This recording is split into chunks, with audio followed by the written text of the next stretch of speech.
رسول کریم صلی اللہ علیہ وآلہ وسلم نے ارشاد فرمایا، اللہ نے مغرب میں توبہ کا دروازہ بنایا ہے جس کی چوڑائی 70 سال کی مسافت ہے، وہ بند نہیں کیا جاتا یہاں تک کہ سورج ادھر سے نکلنے لگے، یعنی قیامت تک۔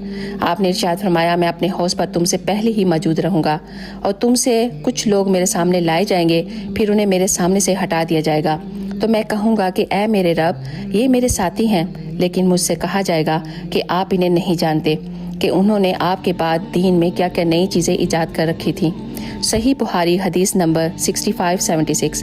آپ نے ارشاد فرمایا کہ یہ 4 کام مت کرنا: ٹیک لگا کر کھانا مت کھایا کرنا، چھٹے ہوئے آٹے سے روٹی مت کھایا کرنا، مسجد میں ایک ہی جگہ محسوس کر کے ہمیشہ اسی جگہ نماز مت پڑھنا، اور جمعے کے دن لوگوں کی گردنیں نہ پھلانکنا، ورنہ قیامت کے دن اللہ تعالیٰ تمہیں ان کے پل بنا دے گا۔ اللہ اکبر۔